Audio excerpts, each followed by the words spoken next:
Ontario's education minister is telling licensed daycare providers to immediately prevent the use of parking spaces directly adjacent to childcare facilities after a toddler was killed when an SUV crashed into a daycare north of Toronto.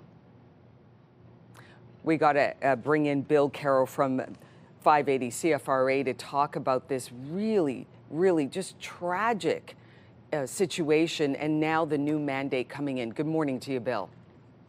Good morning. Yeah, this is not a topic that maybe you would normally think of me wanting to talk about because there's no controversy here. Obviously, a tragedy happened and the government wants to make sure it doesn't happen again. But I just think it's worth bringing up because more and more we see buildings designed like this building, where you had a very large pane of glass that went from the floor all the way to the ceiling. And it was right next to the parking lot.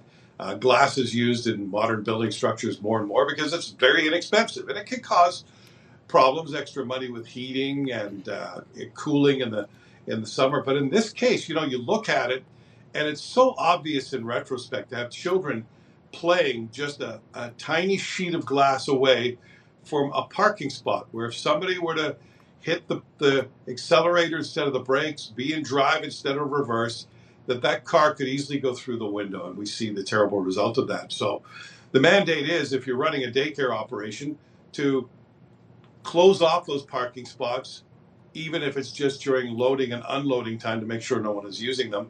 If you can install something more of a physical barrier, to go ahead and do that. But I think it should go beyond just daycare facilities. These buildings, if you think about it, you see a lot of them. Often they're doctors' offices or other medical buildings. There's stores. Sometimes they're even offices where people might have a desk. I mean, it's worth a look now to see what's between you and a possible tragedy, because this is it's a very common construction technique now. And often on the first floor, when you have these windows that go all the way down to the ground, people don't think about it. And there are parking lots right next to them, or busy roads, where one of the ones the education minister, an example the education minister used was, if you're near a traffic circle, a roundabout, could a car miss a turn and come crashing in? So yeah, it's definitely worth thinking about. A terrible tragedy in Richmond Hill, and if something can come of this and lives can be saved in the future, I think we at least owe it to that family's memory and the memory of their child to take a look and make sure that our kids are safe everywhere.